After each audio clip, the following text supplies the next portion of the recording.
सभी को नमस्कार। आज हम भारत के शैक्षणिक ढांचे की बात करेंगे। राष्ट्रीय शिक्षा नीति 2020 के अनुसार शैक्षणिक ढांचे में बदलाव किया गया है। वर्तमान में यह ढांचा 5-3-3-4 5+3+3+4 रखा गया है और इसी से संबंधित प्रश्न टीटी, सीटीईटी या अन्य शिक्षा संबंधित प्रतियोगी परीक्षाओं में पूछे जा सकते हैं।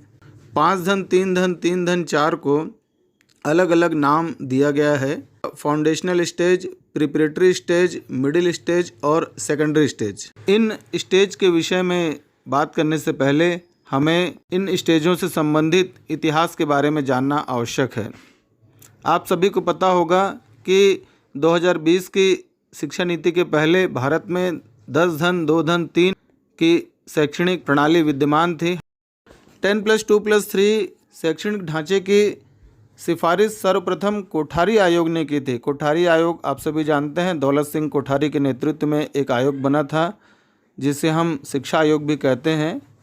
कोठारी आयोग ने सर्वप्रथम 10+2+3 की सिफारिश की थी। हालांकि कुछ राज्यों ने अपना लिया था, लेकिन मध्य प्रदेश जैसे कुछ राज्य जो उस समय इसे नहीं अपनाए थे और अविभाजित मध्य प्रदेश जिसमें छत्तीसगढ़ भी था, वहाँ पर 11+4 की प्रणाली विद्यमान थी। केंद्रीय स्तर पर सीबीएसई स्कूलों में 10+2+3 को अपना लिया गया था। 1989 से पूर्व अविभाजित मध्य प्रदेश में 11+4 की प्रणाली विद्यमान थी। अच्छा, जो लोग सीबीएसई से पढ़कर आते थे, 10+2 की शिक्षा प्राप्त करके आते थे, वो लोग अविभाजित मध्य प्रदेश में डायरेक्ट सेकेंड ईयर या द्वितीय वर्ष में प्रवेश लेते थे और उस समय बोर्ड परीक्षा 11वीं हुआ करती थी।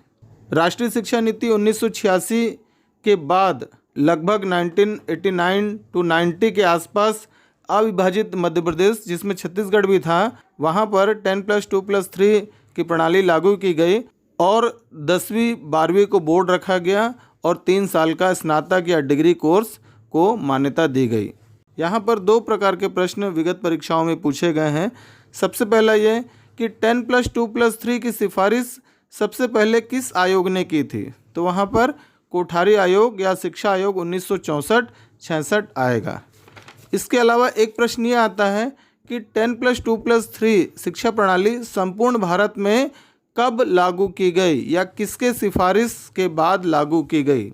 तो वहाँ पर आएगा नई शिक्षा नीति या राष्ट्रीय शिक्षा नीति 1986 की सिफारिश के बाद संपूर्ण भारत में 10+2+3 की शिक्षा प्रणाली लागू की गई। अब हम आते हैं 2020 की राष्ट्रीय शिक्षा नीति। इसमें आप देखते हैं 10+2+3 के स्थान पर 5+3+3+4 को शामिल किया गया है।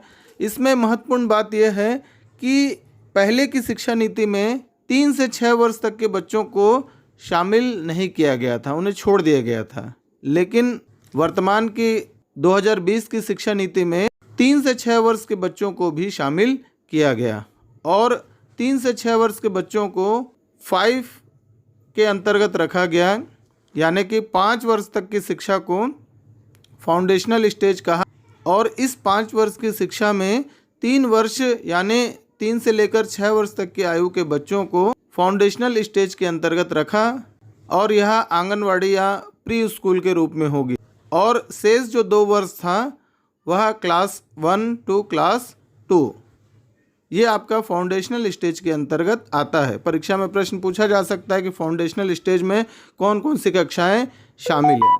तो आप कह सकते हैं जिसमें आंगनवाड़ी 3 साल की प्लस पहली और दूसरी 2 साल की, टोटल 5 साल की हो जाएगी और यह 3 साल से लेकर 8 साल की होगी।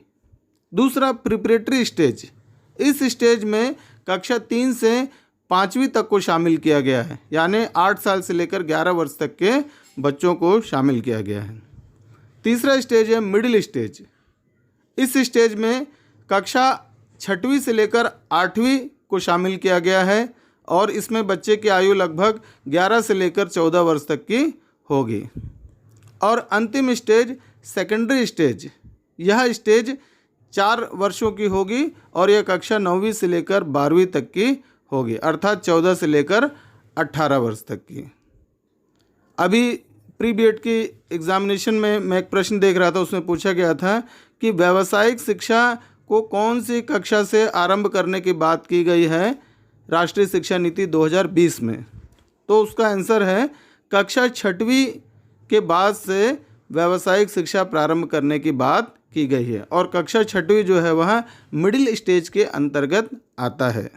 यदि आप प्रतियोगिता परीक्षाओं की तैयारी कर रहे हैं तो आपको इन चारों स्टेज के बारे में जानकारी होनी चाहिए। 5 अर्थात यह फाउंडेशनल स्टेज के अंतर्गत आता है। 3 यानी कि यह प्रिपरेटरी स्टेज के अंतर्गत आता है। एक और 3 है, यह मिडिल स्टेज के अंतर्गत आता है, और 4 यह सेकेंडरी स्टेज के अंतर्गत आता है। उम्मीद है यह वीडियो आपको पसंद आया होगा। बहुत बहुत धन्यवाद।